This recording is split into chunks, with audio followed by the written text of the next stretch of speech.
Tu veux bien nous raconter? Comment est-ce que vous vous rencontrez? Alors, au départ, j'ai envie de dire que c'était une rencontre plutôt... Enfin, notre discussion était plutôt professionnelle, à l'origine. Je ne sais pas si c'était une stratégie de sa part ou pas. Ça faudra lui demander. Mais au départ, c'était professionnel, puisqu'il me demandait mon aide pour sa fondation.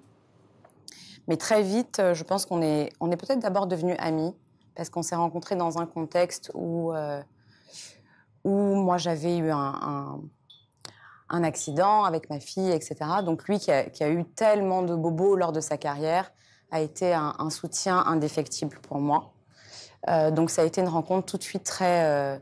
pas forcément dans le sens charnel du terme, mais très fusionnelle. Ouais. C'est-à-dire qu'on s'est tout de suite très bien entendu. Et puis, la période... Enfin, c'était aussi dans un contexte de Covid.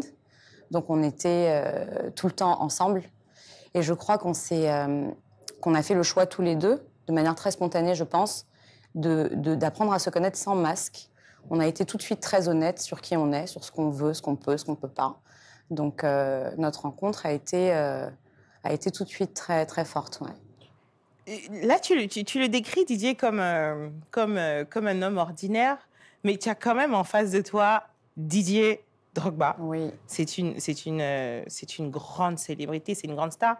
Comment est-ce que tu le vis? Est-ce que le fait justement que ce soit Didier Drogba, il y a une différence? Je pense que la difficulté pour moi au départ a été le fait que justement je faisais fi de la célébrité. On était vraiment dans notre cocon. Et au début, c'était même difficile pour moi de vivre la vie extérieure avec lui, parce qu'à chaque fois que je me disais, mais qu'est-ce qui leur arrive à tous ces gens? Pourquoi autant? Enfin, je ne comprenais pas toute cette émotion, toute cette déferlante d'amour. Donc au départ, je pense que j'ai eu beaucoup de mal à trouver ma place dans toute cette affaire.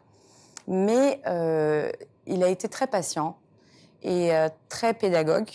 Il m'a vraiment pris par la main. D'ailleurs, les premières fois où on a été officiellement tous les deux à l'extérieur, c'est lui qui insistait en disant « Mais c'est ta place, en fait. Il faut que maintenant tu le vives avec moi. » Donc oui, au départ, ça fait quand même drôle. Et ton entourage, dans tout ça, comment est-ce qu'ils ont réagi, ta famille, quand tu as décidé de te mettre en couple avec Didier? Alors, au départ, c'est certain qu'ils étaient tous un peu réticents. Pas parce qu'il y avait quelque chose contre Didier, mais parce qu'ils avaient peur pour moi.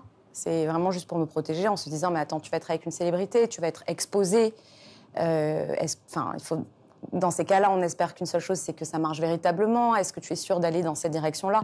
Donc, il y avait beaucoup de questions qui se sont posées à ce moment-là. Au départ, ils étaient tous un peu réticents, pour être tout à fait honnête. Mais on est tellement soudés qu'ils n'ont pas eu le choix que de connaître Didier. Et honnêtement, quand ils ont appris à le connaître, ils l'ont adoubé tout de suite. Aujourd'hui, il est extrêmement proche de tous les membres de ma famille. Donc, non. Et vice-versa, moi aussi, ça se passe très bien avec sa famille aussi. Non, on est tous très soudés.